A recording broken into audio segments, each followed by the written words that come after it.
Welcome to another episode of the Para Cave podcast. And now over to your host, Troy Warner, broadcasting live from the world-famous Para Cave. And yes, hello and welcome back to another episode of the Para Cave podcast. Troy here, and this is a replay chat that I had with the Duckman on Pulse FM 89.9 FM, which I do every Sunday at the moment, and Friday and Sunday during the season anyway. But this is a replay chat that we had last night on Pulse FM on his Weekend Warriors show. Weekend Sports Wrap show. I should get that one right. And we basically, we finish off our preview of the 2024 NRL teams that will be competing for the premiership. I think there's about 7 teams left over, so I think we cover South Sydney, Penrith Panthers, West Tigers, St George Dragons. I think there are just a few to name as well. There's a couple of other ones thrown in there as well. So we just give our eye over, we put our eye over the gains, the losses, and a predicted finish as well. So some very interesting chat there. So I hope you like that one.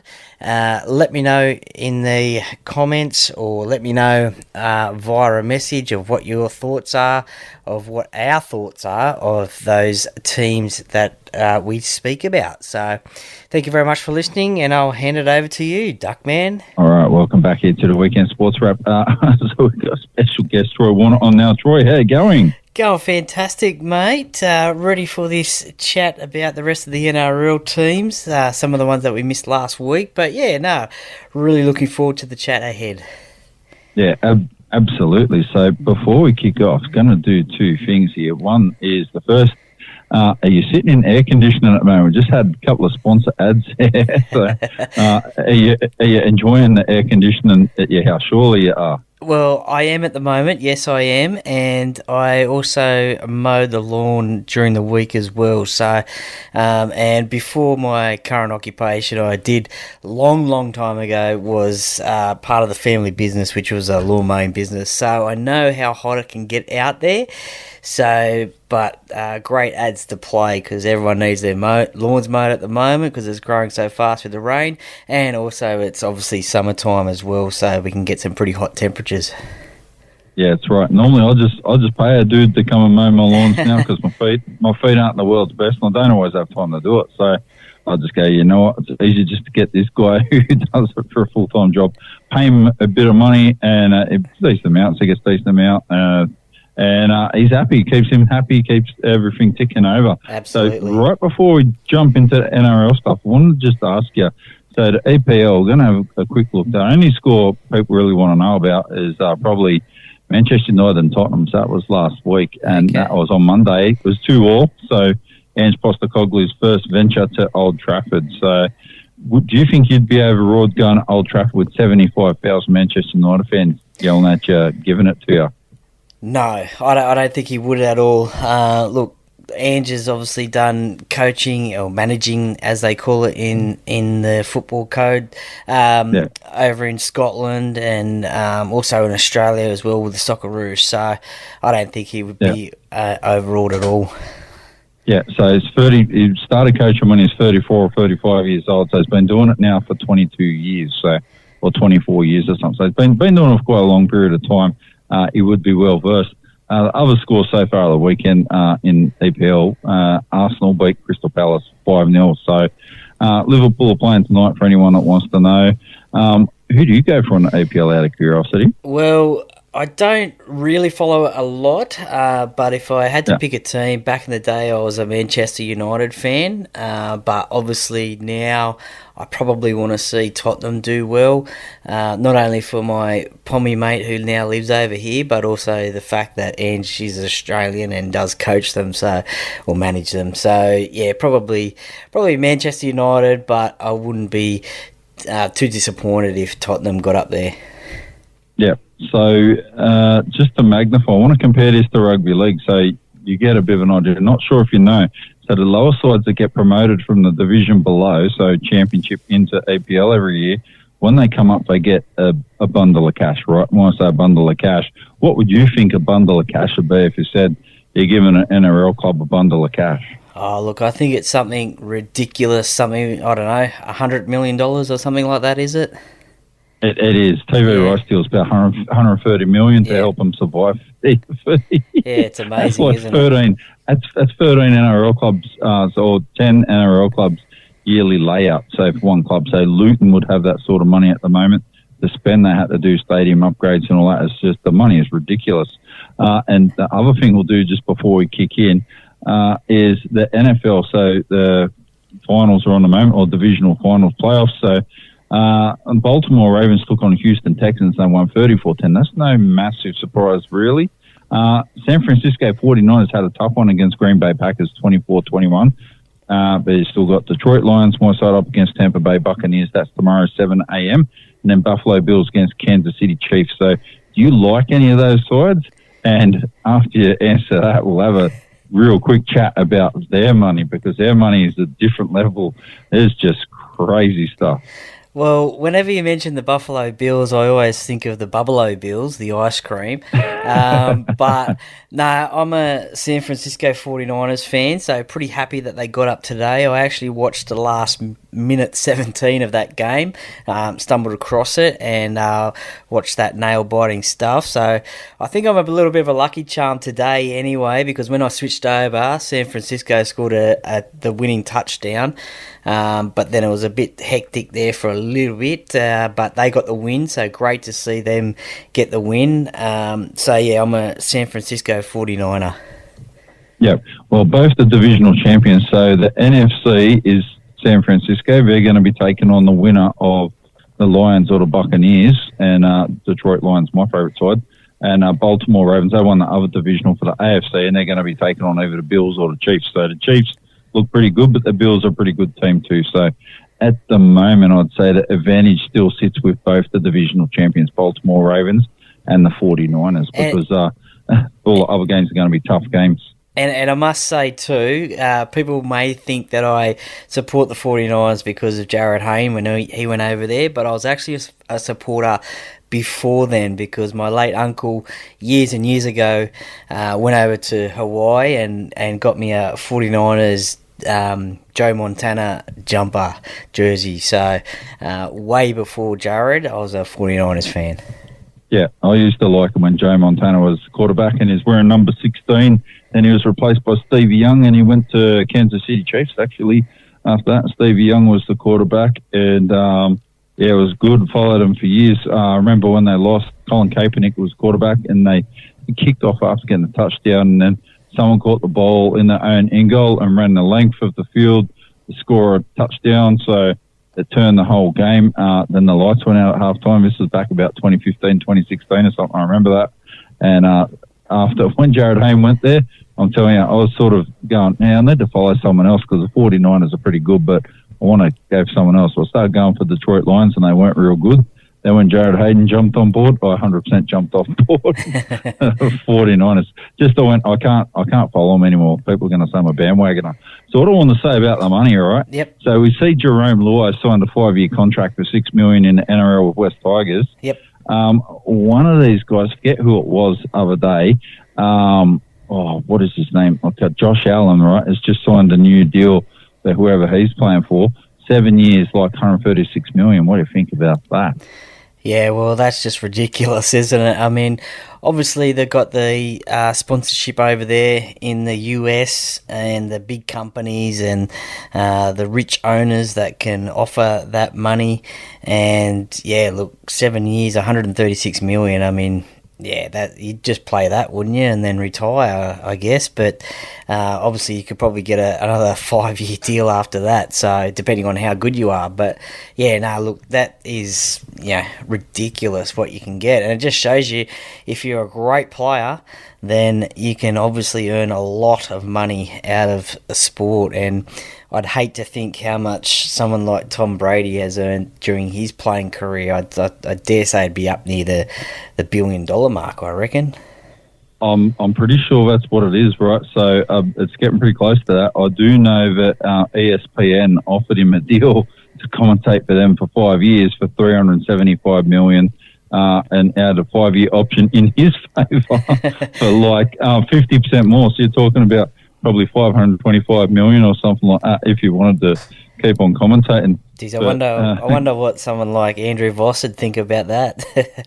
Oh no, yeah, but he was thinking about maybe not taking up because Giselle Bunkum just wanted him to start home a little bit more. Like thinking, oh, it's pretty tough. You've got one of the world's most beautiful women ever as your wife, or they got $375 million getting slung at you to call 16 or 17 football games a year. So pretty sure I might be going for the ashtray money. So yeah, that's it. I guess it's a different universe completely. So absolutely. that's why I want to have a chat. So I want to have a chat to you about it because they're the two extremities. Like there's nowhere else there is in football, right? There's like a whole long-term developed scale like that. We're never going to see money, I don't think, like what's over in Europe in the A-League because the population density is not the same here. I just don't think it's going to get that level. But the other commercial money in America for sports, it's just off the charts. It's unbelievable, that stuff. Well, that's huge money. Well, that's probably one of the reasons and a big reason why the NRL's going over there this year too, to try and crack it into the American market because there is so much money over there. And look, that is one of the reasons why they're going over there for money, obviously, but they also want to promote the brand as well. And if this thing kicks off this year and is a massive success, I think they've got a 5-year deal over there in the US. I'm not sure if it's Las Vegas or not, but if this thing kicks off and grounds traction, then who knows how rugby league will be received in the US, and that could generate a lot more money into the game, and we could see slowly but surely salary caps rising, and then that equals player contract money goes up as well.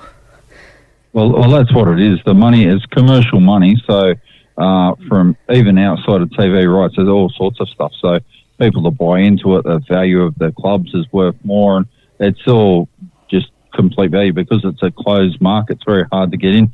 You can buy the license in NFL or NBA or whatever to move a club, but it's like a bit of a waiting list thing to do it too. So you don't just get straight off the bat to get on.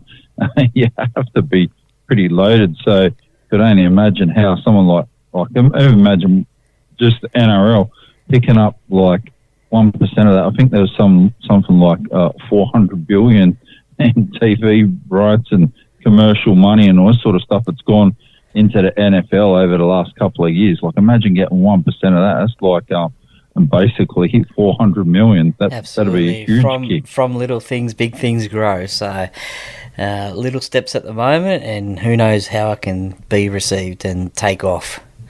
Yeah. So we're going to get into what we're doing. So we were doing last week looking at the NRL, put out a list of all the club's players, who's with who this year and who's gone where and who's done what. And we finished up with Parramatta. Have you had a bit more time to digest the Eels list, so before we kick on to the Panthers and the other sides at the moment? Look, no, not really. I think there's not much change to that squad. There's only a couple of players coming into that team, and I think one of them, Morgan Harper, may start. He might not. Good backup, and I think Kelma Tuolagi as well. He'll be fighting for a bench spot during the season, I think. So there's not a lot of change in that team. So hopefully they can avenge last year by missing out in the finals. Yeah, I think they've got a genuine chance to do it. Mitchell Moses will need to step up. I think we're going to see a different season from Bryce Cartwright. So I'm not sure where he played most of last year. Was he playing in the forwards or were they playing him as a 5'8"? Second row, and yeah, he did have one of his better seasons at Parramatta, and indeed in his career. He had a couple of great seasons early on in his career at Penrith. And he really had a great season. I thought last year he was one of our better players. So I think hopefully we can see that same sort of playing from Bryce Cartwright during 2024. Yeah, he was a big guy, right? Like a fairly tall guy. So I couldn't understand exactly why Penrith wanted to play him as 5'8" as well when he was playing it. Like he had done juniors and that, but like it's pretty logical he was going to be like a second row or a lock, really, that could be a ball player. Perhaps he just wanted to cut his own path and go under his own way and not get compared to his uncle or anything like that at all. So you can understand that, I suppose, because I'd probably want to do the same sorts of things. Yeah, look, I mean, he's got that ball playing ability. He does have at times a short kicking game as well that came in a little bit handy last year. And we all know the sort of flick passes he can do as well. Sometimes they come on, sometimes they don't come off at all. But I think that's one of the things that I think Brad Arthur has said to him. I think if back your own ability and try things out there. If you see it, if you see an opportunity, try it and do it. And I think he gave Bryce a little bit of a more lease of life. He had to play more games last year because Sean Lane was out injured.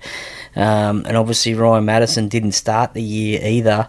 So he had that first crack at that second row position. So this year, hopefully we see a fully fit Sean Lane.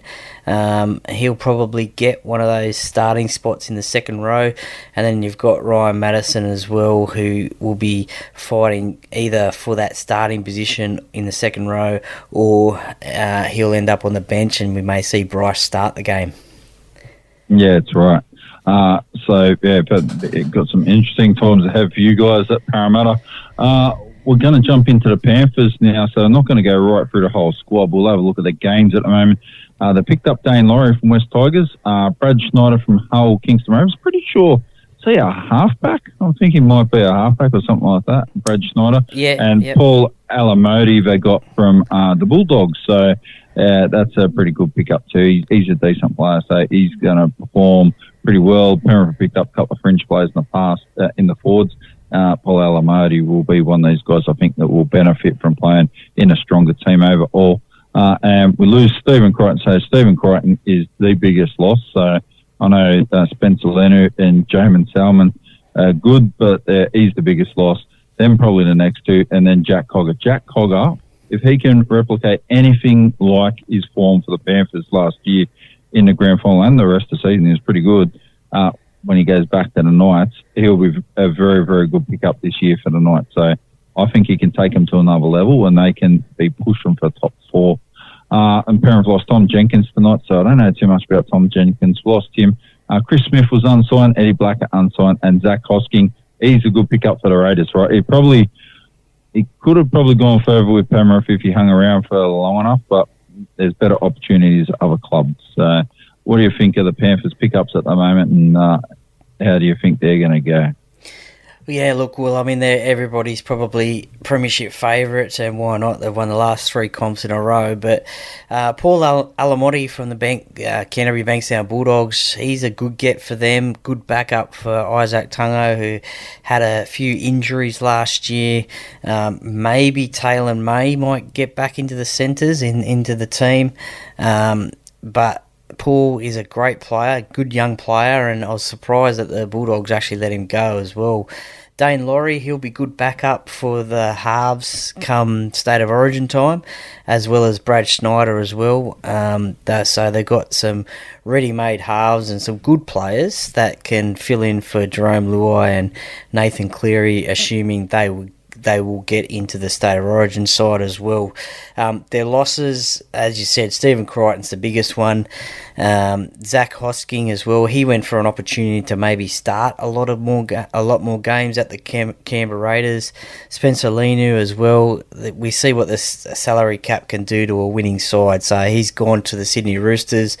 Obviously, they're in the market to win premierships as well. So he'll bolster their team as well. But if you look at their sort of their best 17, it's not really much of a change 1 to 13, so they've still got pretty much the same squad as well, which is pretty scary, I think, because as I said, they've won the last three comps in a row. The bench spots, they'll be the ones that'll be really up for grabs, I think.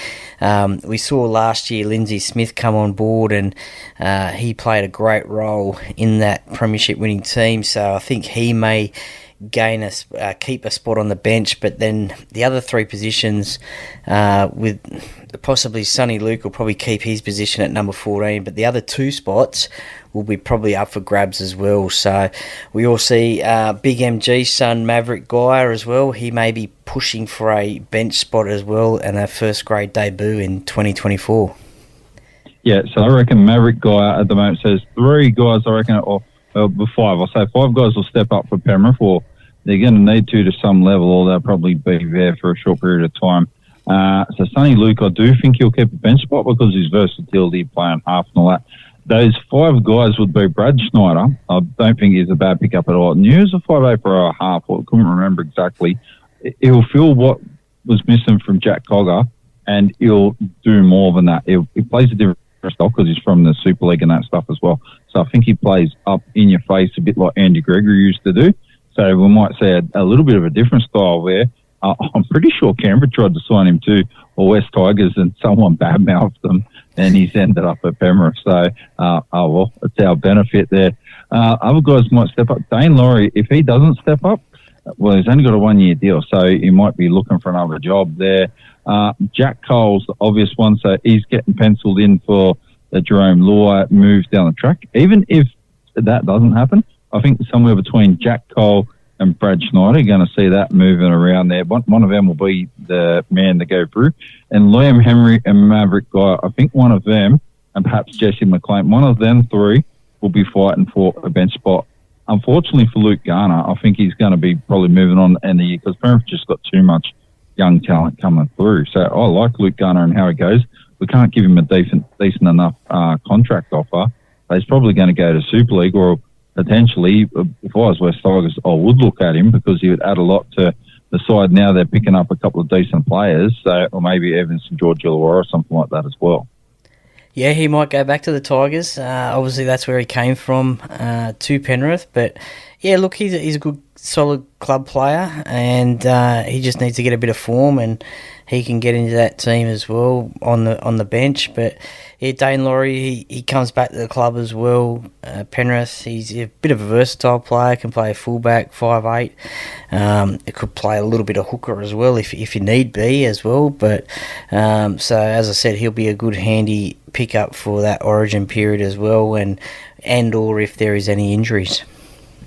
Yeah, so we'll kick on there. So Penrith, in my opinion, I think we'll be top four. I said we'll be top four last year. I actually thought the Roosters would win it. I genuinely did. I thought the Roosters would win it, and they just started so badly. I didn't think they'd make the top 8, and then they scraped in because they just had too many talented players not to do that. I think Penrith will be top 4 again. I'm not sure if we'll make the grand final. We'll be up there and be just about favourites, because even the young guys like Lindsay Smith and that, in other clubs, he would be a seasoned player. In Penrith, like, he's still a fringe guy, right? Because we've got that much depth of talent, but we've got that many good players come through.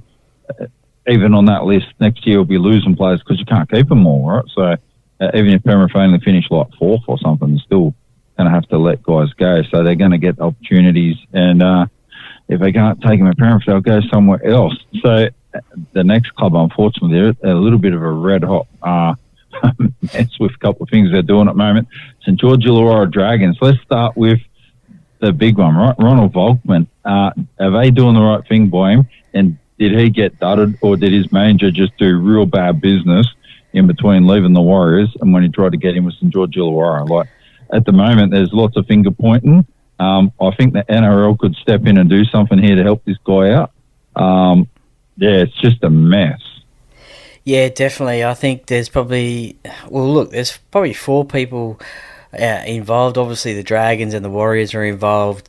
Ronald Volkman's involved, and also his manager as well. So it is a bit of an ugly situation, and I do feel sorry for Ronald, because now it sort of tarnishes him a little bit, and he may find it hard to find another club. He's a very talented player in the halves, so I think he will find another club. But look, who knows what the real deal is? I mean, was Ronald honest? Did St George ask the question? No doubt St George would have asked the question. Did the Warriors, did they disclose it, or what? Did his manager know that he was going there injured as well?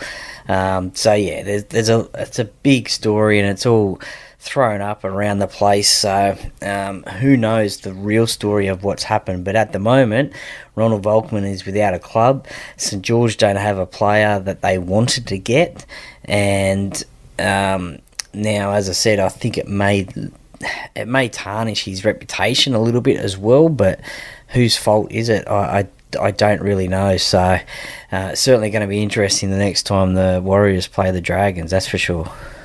Yeah, so the funny thing is, the way I look at it is like a workplace injury. Like, he might have been working for the Warriors, and he might have been about to go to the Dragons, and the Warriors paid him out a bit of money, right? Which once that come out, it changed my opinion about it. Like, that the Warriors dusted him off.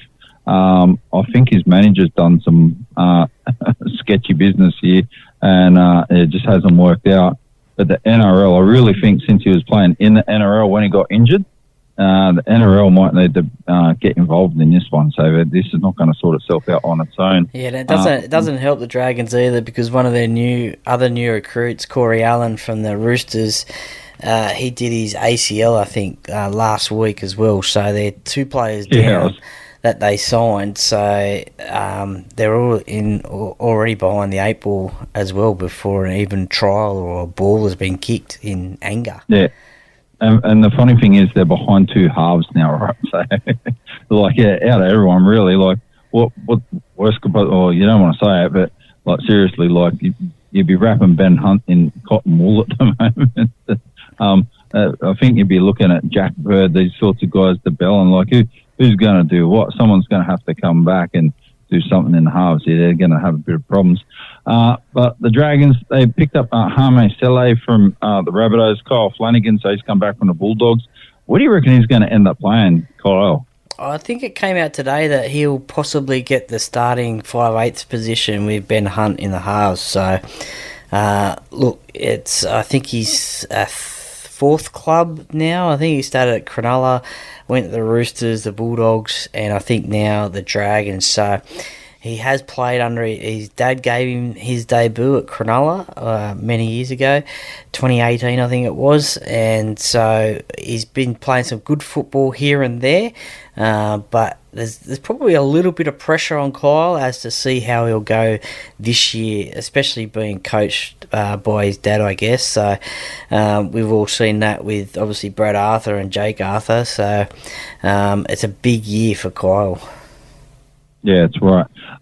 So the Dragons have also picked up Tom Eisenhuth, who's a good player from the Storm. Corey Allen, who just said injured pretty much for the whole year. Jesse Marsh from the Bears. What do you know about him? So I don't know too much about him, but they're putting him down as one of their major signings. I think it'd be pretty good. Because that north side, they were a pretty good side all around. So I'm pretty sure they won the New South Wales Cup this year, didn't they? They lost. No, they did win, I think. They lost in the grand final, I think, to South Sydney, because I think South Sydney played on grand final day against the Queensland side. So I think the Bears lost, but Jesse Marshke is I think a twin brother of Ben as well. So a pretty handy pickup for the Dragons. Yeah, he'll be a good player. So I'm expecting, looking at the Dragons, guys will aim up. So you've got some of their older guys there, like Jack Bird. He's coming to the end of his days if he doesn't sort his stuff out. Needs to step up.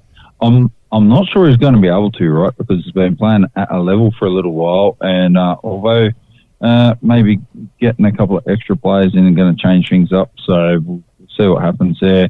Paul Turner needs to have a pretty big season for him as well. Who do you expect to see really step up for the Dragons? So obviously, Ben Hunt's going to do it.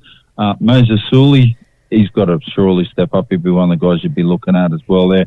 Jacob Little, and Murdoch Masale probably want to be stepping up because he's in last year's contract. And everyone's talking about Zach Lomax. They think he will really do a big job under Shane Flanagan. I think Shane Flanagan will change how he plays, and that's probably going to be for his benefit. Well, speaking of a bit of a change about the way he plays, there has been a little bit of talk about Zach playing fullback. So Tyrell Sloan and Zach Lomax are in a little bit of a fullback battle at the moment. So it'd be interesting to see how that goes. I think Zach will stay at centre, and I think Tyrell will probably stay as a fullback for the Dragons, and I think it'll be a big year for both of them because I think they'll be competing against each other to play the position that they want to play. So if one of them's not performing, then they may switch that around and Zach might go to fullback, and who knows. But I think the Dragons, they need to probably try something like that maybe to see how that goes early on in the season, and just try something different to crack that code and try and make their way up the ladder. And look, Shane Flanagan is a premiership winning coach, and he'll know what to do. It's only baby steps at the moment, so he's not going to change it straight away, but he's going to try and definitely he will improve that place as well. Yeah, so the big losses they've had, they lost a couple of guys. Jaden Sullivan's the biggest one probably. Zane Musgrove went to Warrington. Jaden Sullivan's gone to West Tigers. He'll be a good pickup there. Billy Burns unsigned, so Tyron Fuamana is not signed either. Jaden Hunt went to the Broncos, so he will be a big loss. So the two biggest ones will be Sullivan and Hunt. Zane Musgrove, yeah, it's just gonna hurt their depth, right? So that's going to be the biggest letdown, I think, at the moment. We'll kick on to Souths anyway. So at the moment, Souths picked up Jack Whiten and Sean Kepi from the Seagulls, and they lost Hame Seli to the Dragons. So I think he might fit right in there, actually, because some of the guys weren't getting opportunities at other clubs, like Blake Taft. He was just going to ultimately get strung out at South. So going to the Bulldogs is going to give him a new opportunity. Jed Cartwright off to the Knights, so that's not bad for Jed. Terrell Carlo is unsigned as well. So Jack Whiten and Sean Kepi, would you have signed Jack Whiten and would you have signed Sean Kepi with what Souths already have? Well, I think Sean Kepi is a good backup as well for their forward pack that they have. Obviously, Tavita Totola and Tom Burgess is there as well. So I think he is and Shaq Mitchell as well, another front rower. So I think Sean Kepi is a good backup as well. We may see him on the bench, I think, during the year at some stage. He's obviously played a lot of games at Manly. Jack Whiten, well, I think that's an interesting one. I think he probably thought himself that he needed a change of club. A change, as they say, can be as good as a holiday. So he's linked up with his great mate, Latrell Mitchell, at South Sydney. So that might be a good thing for them. They've got a strike centre for their side. I think he is probably a centre rather than a 5'8" that we saw at Canberra. He can play that position if need be, but with Cody Walker there, obviously he'll drop into the centre position. So, look, they'll be disappointed they didn't make the 8 last year. They were leading the comp, I think, halfway through the year, and then injuries and suspensions and also Origin came along and they sort of lost a few games. They won a couple. They had some very hard road trips as well throughout the year as well, so they were travelling a lot of weeks in a row all across the countryside. Look, they'll be trying to definitely wanting to get back into that 8 and challenge for that title. Yeah, so the Women's Football World Cup, that's why the Rabbitohs were travelling, for anyone that wasn't 100% sure. Yeah. My big problem with the Rabbitohs, this is the biggest problem. I think they're old, right? So they've got quite an old team. Is that, was them travelling so much the cause for it? Or the guys getting older and starting to get a bit more injured and getting a bit more fatigue? Is this thing's starting to happen? I'm not too sure. I guess we won't find out until they start going this year, but I would expect to see a lot better performances from the Rabbitohs at the moment. Oh, yeah, definitely. Look, we saw Latrell Mitchell. He was injured a bit last year, so that never helps. We've all seen how the star players in teams, if they're injured, then sometimes they drop in form a little bit. He's an integral part of their team, so without him there, obviously they're going to find it a little bit more difficult. someone like Jack White could play fullback if Latrell's out as well. So that's another position that he could play with Blake Taft going to the Canterbury Bankstown Bulldogs. But look, they've got a couple of good young players there. Obviously, Lachlan Ilias, the halfback. That he's one of those players that's a young guy. He's coming into, I think, his third year of rugby league, first grade rugby league. So he will be leading that team around. And look, Alex Johnston, he'll be wanting to get that NRL try scoring record as well. So he'll be hungry to try and get that. And Keon Kolamatangi as well. He'll be wanting to try and get back into that State of Origin side as well. He's a back rower, and I think one of their key elements in their team. And I think Cameron Murray as well, he'll lead from the front as well.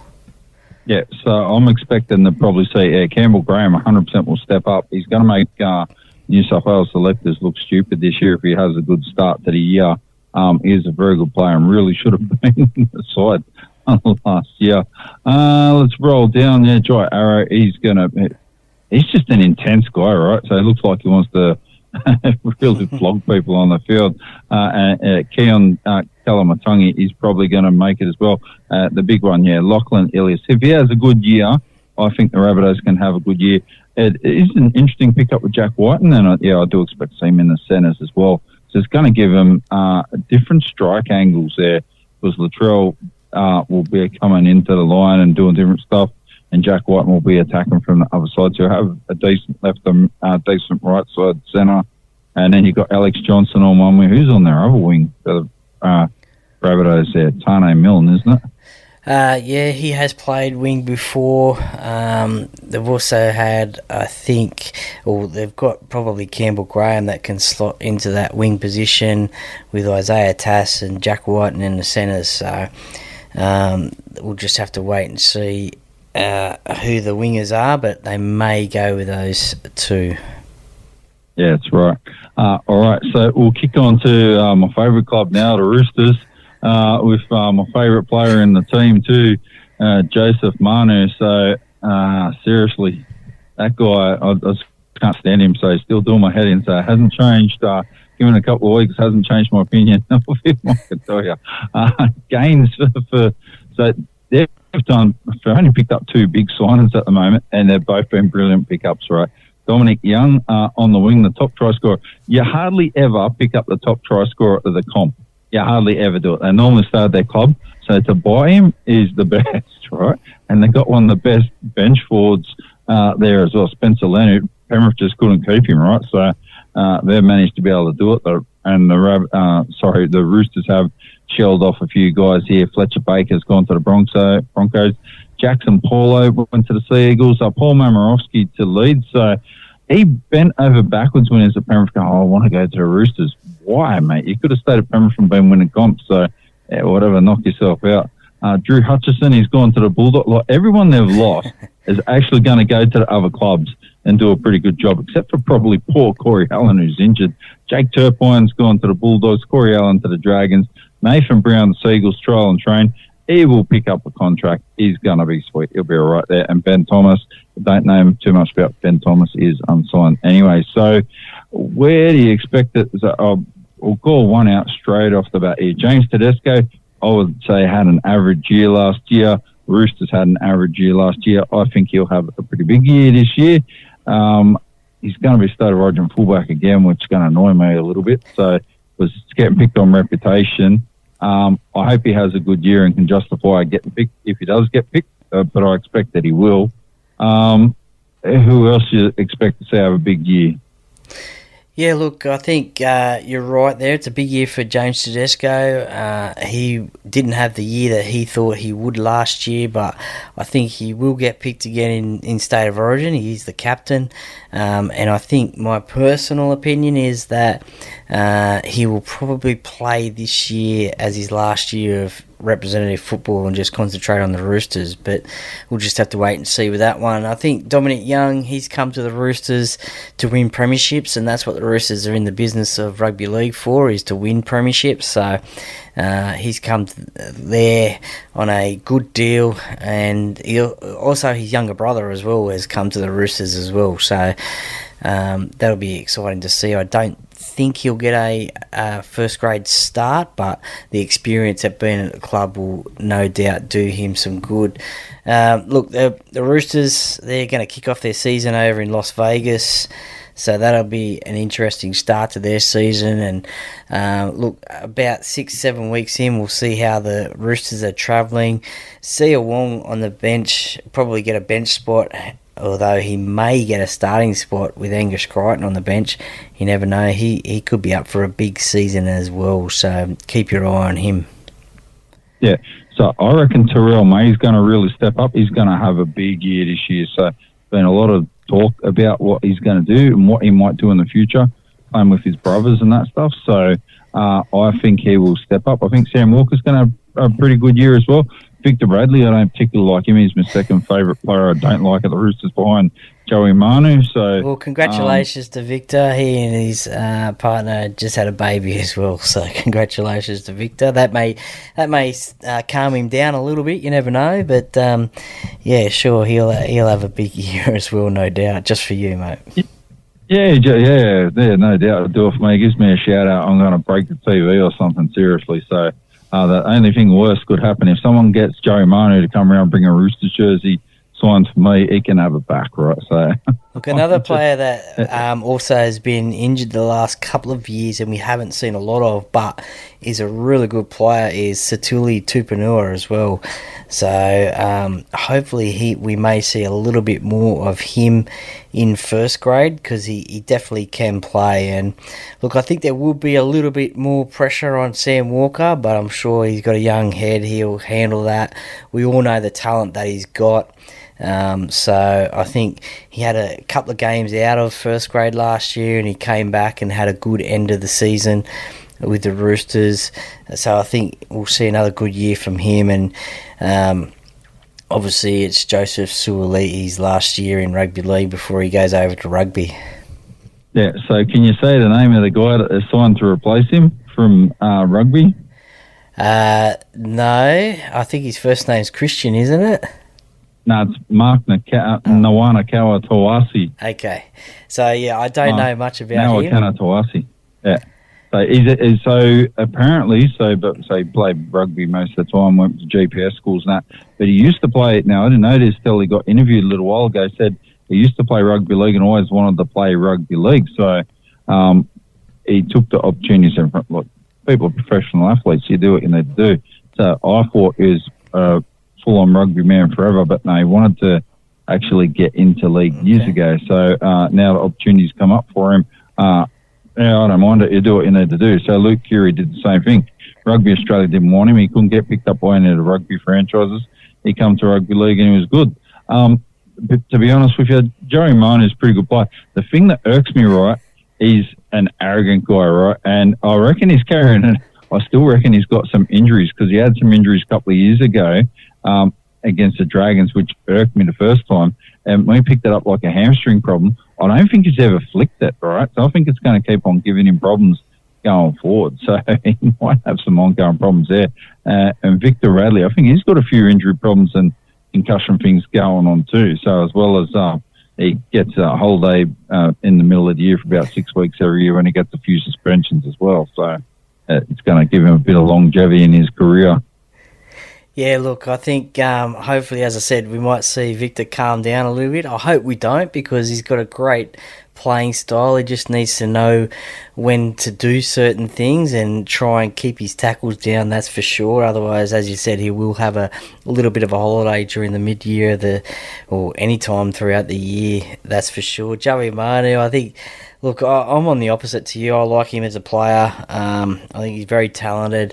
I would have liked Parramatta to try and sign him. I think he's re-signed with the Roosters, or they're still in negotiations for his signature. But I would have liked to have seen him, or if he does, maybe one day sign with Parramatta, because he's certainly a good player, I think, anyway. A bit of a strike weapon out there in the centres. Yeah, so the other thing that's annoying me at the moment is trying to do some, looks like he's trying to do some telesales scam with his contract by, I'm going to go to rugby in Japan for a little while and then maybe France, and then maybe come back about the middle of the year and probably play for the Roosters. And I'll be able to sign on a train and trial or a real small contract, and it'll be back-ended for the second year. No, mate, it won't be back-ended. If I was in charge, you'll be going on the salary cap for the level you were at before you left. So if the Roosters want you to be that, minus pro rata for how many ever weeks you missed of the season. So it won't be some little sweetener deal, but that all happened from Mark Gasnier when he went to rugby and then he came back to the Dragons. So someone agreed to do that. So I don't know who did that. Also happened when Israel Folau tried to sign at Parramatta after playing AFL. They said no, he wanted to play for I think 50 or 75 grand. He agreed to that, I think, but the NRL vetoed it, saying no, you're worth at least 450,000. And yeah, that deal never went ahead. So. Yeah. So this is why I don't like the deal, right? And the fact that he's involved in it, it just doesn't surprise me, right? Just doesn't surprise me. We'll go on to the next guys before I get angry about. I used to like the Roosters a bit, but the Warriors, they're down to them. So they had an outstanding 2023, nearly made the grand final. If Dalamateni-Zalesniak didn't try to go for 17 intercepts against the Broncos, I actually think they are going to get in. They picked up Roger Tuivasa-Sheck, who we're not sure where he's going about when he comes back, but if he's 70 to 80% of what he was before, he's going to be a superstar for these guys. Chanel Harris-Tavita, he's going to be a good pickup, and Kurt Capewell, they got him late last year from the Broncos. I can't see anything but good signings there. And all they've lost at the moment, Viliami Valea to the Cowboys is a loss. Bailey Siren to Catalans Dragons. Braden Williami retired. Josh Curran to the Bulldogs. Ronald Volkman to Surgeon's Knife. Eventually, when the NRL works out, they actually need to pay for it. And they've just picked up. They've done very, very well, right? They've come out of this probably nearly next best to the Roosters. Yeah, definitely. Not a lot of change from this team. They made the prelim final last year, as you said, against the Broncos. Though they've only probably, if anything, got a little bit stronger. Obviously, with Roger Tuivasa-Sheck coming back, he'll probably play centre because you obviously can't move Chance Nickel-Clockstar from fullback because he had a great year last year. So Roger will probably play centre. Good handy backup having Harris-Tavita as well, can probably be the 14. Kurt Capewell, he's got that premiership experience as well, so adds a bit of knowledge as well, a bit of experience, so he's a good pickup for them as well. So I can't see them missing the 8 this year. I think I'm not too sure whether they'll make the top 4 again, but they'll give it a really good shake. And look, they turned that Mount Smart Stadium into a fortress over there in New Zealand, and it's very hard. It's a very hard road trip to go and win games over there. So if they can win all of their home games, and they will get a couple of wins over here in Australia, as they have struggled in the past, but they got some wins over here in Australia last year. They will again be one of the sides to keep an eye on, and I think they'll have a big year. The unfortunate news during the week was Sean Johnson, I think, is now in a moon boot. I'm not too sure about the extent of the injury, so I'm not too sure how long he'll be off training for. So thankfully, one of the good things is that it's happened now.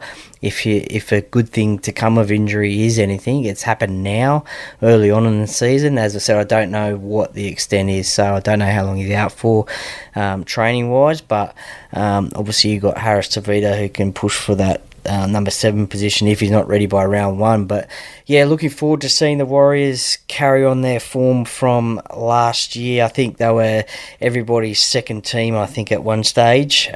Certainly mine in the finals, with Parramatta not making it. But yeah, good luck. Andrew Webster, he's done a great thing with them in his first year of coaching. So they'll want to back up last year's performance and obviously give it a good shake again this year. Yeah, so I think guys are going to step up for Warriors this year. So Adam Fanua-Blake was talking about leaving. Now that he's stayed, I expect to see a change, a little bit of a mentality change there from him. So Chance Nickel-Klogstad's obvious one. Might see Dylan Walker play a little bit more, so that would be nice. I think he could add some, like, if these good players they got can click. Marcelo Montoya, I expect to see him have a fair bit of impact, and Wade Egan, if he can be, so I don't know if he played too much off the bench or the hooker last year, but if they get humming on top of the good players they got as well, so they're just, you roll you through, get the job done, guys. They're going to keep the Warriors up in top 4 contention, and with the addition there, Roger Tuivasa-Sheck, Chanel Harris-Tavita and Kurt Capewell, that's going to take them from being probably a fringe side. I think they've genuinely got a chance to make the grand final. I think we might see different people in the grand final next year, or at least one side, because I think maybe the Broncos might make it as well, or the Roosters. Yeah, look, they've got a very good, well-balanced side, and you're right about Wade Egan. He had a great year last year. He was a starting hooker, so I don't think that'll change. And they've got a lot of depth as well, so obviously Tamari Martin in the halves, Rocco Berry, who played centre last year, Bunty Afoa played in the forwards, I should say. So they've got a good balanced squad, so I think they will go good again in 2024. Yeah, so if anyone's looking for a decent player to pick up on Supercoach, Bunty Afoa is the one. I got him in his second year in the NRL, and I'm telling you, he smoked the points for me. So hit ups and tackles, yeah, it gets you plenty of points. And he doesn't get sin binned or sent off too much, so you're probably safe not losing too many points either. All right. You can't mistake him on the field either, because he's got the big hairdo. Yeah, and he's one of the biggest dudes you're ever going to see as well. So, like, he's a big guy. He's a big guy as well. So we're off to the cellar dwellers for the last couple of years now to finish this one up. West Tigers, I do not think they're going to come last this year. I think things are going to turn around. I'll tell you where and why in a second. So the big pickups for 2024, so they got Latu Fanu from the Seagulls, Samuela Fanu from Seagulls as well. So I didn't realise they picked up both those brothers there. Jaden Sullivan, so he's going to be an X-Factor guy for these guys. Aiden Caesar leads Rhinos, so this is where all the good things are going to start turning around for them.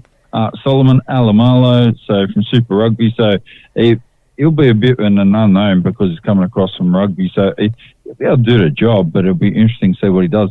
Solomon Fatape, I didn't see how he played for Brisbane Tigers, so I can't comment about him too much. And Justin Olam, he's going to add stacks of experience into their side. So they did lose Luke Brooks, but I think they've more than made up for it by picking up Aiden Caesar and Jaden Sullivan as well there. They did lose Tommy Talu to Tigers. They lost Dane Laurie, who was really only a fringe player for them at the moment anyway. Atasi James to Seagulls. Ruat Nangakuri went to the Bears there. Tuki Simpkins went to the Dolphins to train trial. It's an odd one. Brandon Wakem went back to Blacktown Works. Why did they put that one in? Seriously. NRL are weird. Sean Bloor went to the Storm. That was a direct swap there effectively for Justin Olam. So I think both clubs have really benefited out of that trade deal too, by the way. I think it's going to suit Sean Bloor, and it's going to give Justin Olam probably the challenge he needed to get the best out of his play as well. Yeah, for sure. I think you're right there. Definitely, it is a great swap for both clubs. Justin will obviously strengthen up that centre position and the backs for the Tigers. He's a premiership winner. He's got that experience. We do see sometimes players from that Melbourne Storm system go to other clubs and be the experienced players, and the junior players can learn from them, and their performances increase as well. So, look, it's going to be an interesting year for the Tigers. Obviously, Benji Marshall, first time head coach in the NRL. A lot of players say they love training under him, so we'll have to wait and see how that goes. Doreen Buller at fullback, he's an excitement machine. We saw what he did last year, so if he can, another year under his belt will give him obviously more experience and in the top grade at fullback. the halves is going to be the big question. Jaden Sullivan and Aiden Caesar as well. Obviously, they'll be fighting for their position next year in the club when Jerome Luai comes. So they'll want to obviously play really well. I'm not too sure how long their contracts are for, but they got Aiden Caesar, I think it's only a 1 year or 2 year deal. So I think, both those players, Sullivan and Caesar, will be wanting to try and step it up with Jerome Luai coming next year. Their forward pack is a pretty good one. I mean, Utukamanu, who's played Origin. Obviously, Api Coruscant, he's the heart and soul at the moment at that club. The captain and obviously a premiership winner, Origin player. David Clemmer, look, he's coming towards the end of his career, but we can see he can play. John Bateman, he's an international. Isaiah Papali'i obviously came from Parramatta, had that great year a couple of years ago. Didn't really shine at the Tigers, so they've got a semi-decent forward pack. So look, I think they'll go there or thereabouts. You could be right. I don't think they'll come last. I'm not too sure who will come last, but it'll be interesting to see how the Tigers go. They've got a very good experienced, not experienced at coaching, but obviously Benji Marshall, he's been in the game for a long time. He loves the Tigers. He's going to do everything that he can possibly do to give them the right game plans and also to win football games. So it'll be interesting to see how the Tigers go. Yeah, that's right. So I'm expecting to see a pretty big year from guys like fringe guys like Lachlan Galvin there, Justin Matamua. They've got a lot to play for at the moment. Particularly Justin Matamua's only got 2 years on his contract. Lachlan Galvin's pretty good. But these guys are going to step up with the mix of extra new guys they got in. Dream Buller, he's going to be very good again. Adam Dewey's going to get dropped at the end of the year by the look of it if he doesn't have a good year. So yeah, I would be re-signing him probably. He's unavailable for the first half of the year because he's recovering from injury. So a bit of a blow for him to start the year anyway. So maybe if West Tigers let go of him, he could be a good fit actually for St George down track. Was a bit of a dynamic player as well, so versatile too. Alex Twile, if he gets another try, you reckon he's going to get another tattoo or what? So money's on that happening for sure. Yeah, look, I don't think it'll be as exciting as as his first ever try, but what's he going to do then? Is he going to get tattoos for every try that he scores throughout his career? Or I mean, you can understand the first one, but that was a momentous occasion last season, and look, let's hope he gets another one. Yeah. So Fanua Pole, what do you know about him? Do you know too much about him at all? Not to be honest, no. I haven't heard of him before. He's a Kiwi. 21 years old, so I don't think he's played first grade yet, so we'll just have to wait and see. He could be, as you said, an unknown and someone that no one really knows about, so he plays in the lock position, so we'll just have to wait and see. Yes, we'll see how it goes. It might be a good pickup there. So they got a couple of unknown players, which is probably good for them. It's taken a little bit of pressure off them, right? Because people are going to expect them to come last. If they can get a couple of wins in the first 5 or 6 rounds, it's going to change their whole season. So it changed their mentality, it changed their focus, everything. So I, unfortunately for St George Illawarra, I can see them coming last, and I can see the Roosters doing this. I can never see the Roosters be top 4 or bottom 5. Ooh, so that's a bold call, bottom 5. Yeah, so I can see them either doing the same thing they did last year for ages and just not firing. I don't know how it didn't happen. I think Justin Holbrook will probably change some of that a bit. So I'm not sure if they were just getting tired of hearing Trent Robinson's voice or whatever. I'm not sure. People say it happens with coaches. So I don't know. So we'll just see what happens. So let's call a bold one. Who do you reckon the Premiers are going to be at the moment? Grand final and Premiers.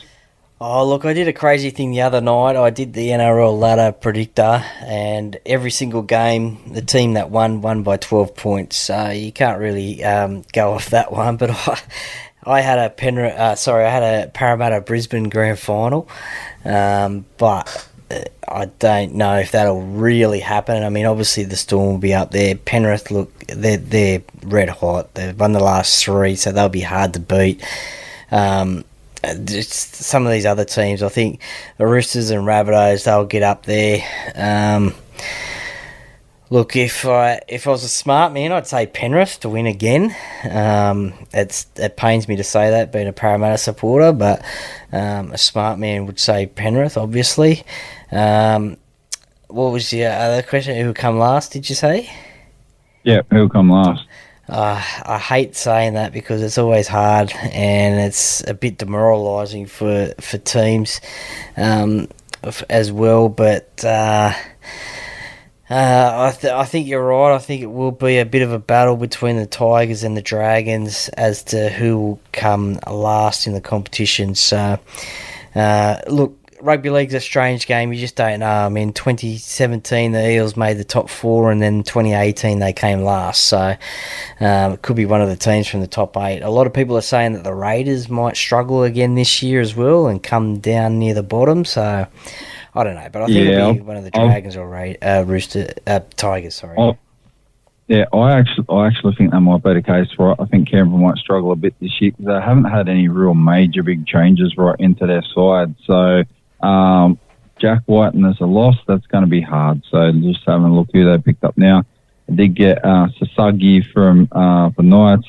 Picked up KO Weeks from the Sea Eagles, Morgan Smithies, Wigmore, Zach Hoskins. So he's going to add depth to their forwards. Their halves, I don't know. I'm a bit worried about that. Unfortunately for the West Tigers listeners out there, I think if Penrith can win 3 premierships in a row, I think the Tigers will get 3 spoons in a row. Sorry, Tigers fans. So I'm going to call one out here. This is going to be shot across the bow, so Cronulla fans aren't going to like me, the Hobbits. But I reckon they're going to finish in the bottom 5. The Sharks? Yep. Wow. So you got the Sharks finishing in the bottom 5, and you've got the Roosters. They could either finish in the top 4 or the bottom 5 as well. So if the Roosters, here's the prediction for the grand final. The grand final prediction at the moment, I think the Roosters will play the Broncos, and the Roosters have got a serious chance of winning it. So if they start bad again, they could easily be bottom 5 along with Cronulla, Canberra, St George, Illawarra, West Tigers, and Gold Coast. Interesting. Sharks and Roosters, bottom 5. I don't think I've seen that since the mid-'80s. So Sharks are wheels. I think the wheels are going to fall off the bus for them. The big improvers this year I expect to be, no huge surprise here. I think it'll be Manly. I think Manly's probably going to push for a top 4 spot because I think Luke Brooks will complement some of the other guys they've got. I think they need to have a bit of an injury-free run, but I think they can change what they did and be very competitive. The Warriors are going to be there or thereabouts, and Penrith will be top 4. So Penrith could be in the comp and in the grand final again, right? I would be stunned, right? Because no one's done it for like well over 40 years now, and no one's done 4. So 5 in a row, 5 grand finals, let alone win 4. I think for me, the positions from 9 to 14 from last year, they'll be the real improvers. And as you just mentioned, the Sea Eagles, they'll be improvers. And I think the Gold Coast Titans under Des Hasler will be improvers as well. And they've got a fairly decent squad as well. So I think they'll be improvers rather than finishing 14th last year. But obviously the Rabbitohs, Eels, Cowboys who missed out on the finals last year, they'll want to improve and get back up into that top 8. Yeah, I genuinely say the side I worry for the most for not doing too well, like St George Illawarra, they're just going to struggle because they've lost good halves and they keep halves. So Cronulla is going to be the one that's going to make the biggest drop, I think, out of everybody. They're going to go from where do they finish? 4th or 5th or whatever.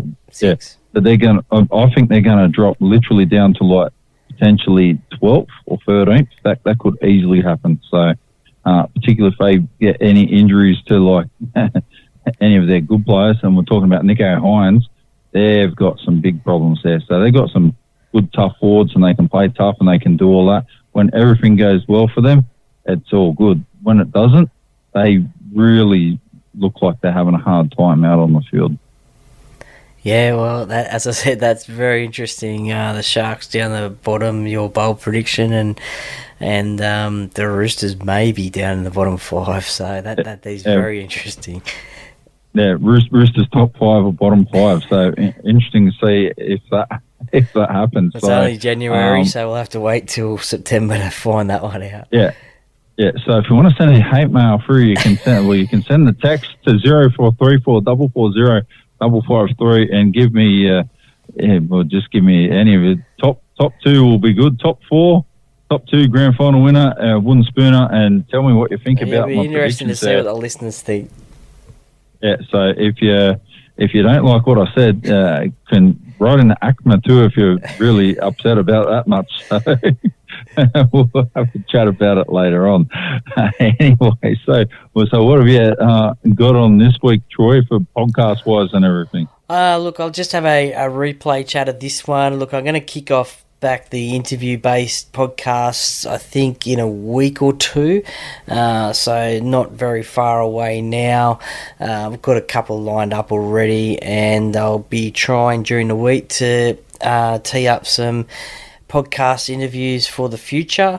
Gonna also try and get in contact with Anthony Mitchell as well, former NRL player who's running the Nines Premier League, which kicks off this Friday and Saturday up there on the Gold Coast. So there's some great former players playing in that team.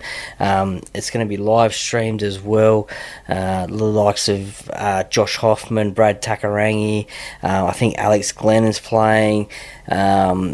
So a few of those well-known players are playing. So I'm going to try and get in contact with him and give that a bit of a promotion as well. That's happening next Friday. And yeah, I'll just do some little clips here and there on the Instagram page, so give it a follow. And as I said, I'll be kicking back off in a week or two with the interview-based podcasts. There you go. That will be good. Oh, I hear that. So we'll be back, unless I get lynched in the week by Cronulla fans or someone like that. I guess I'll be back on Friday night. And at the moment, while the pre-season's all kicking through, I think we'll just keep chats going on Sundays if you're keen. So yeah, always keen to talk rugby league, mate. There's always something happening.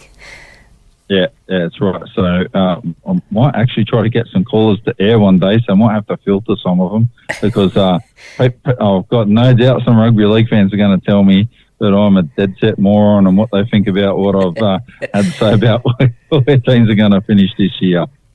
Well, it'll be interesting to hear. Yeah, definitely. Yeah, they are very bold predictions. So, but, you know, at least I said sorry to the Tigers fans.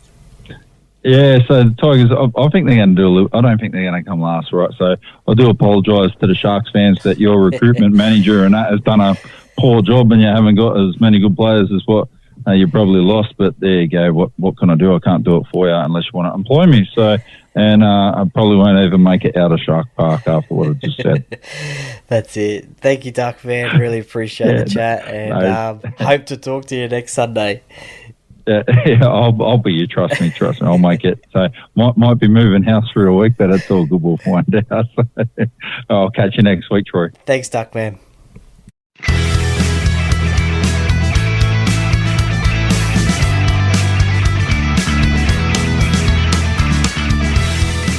Thank you for listening to another episode of the Paracave Podcast. See you next time.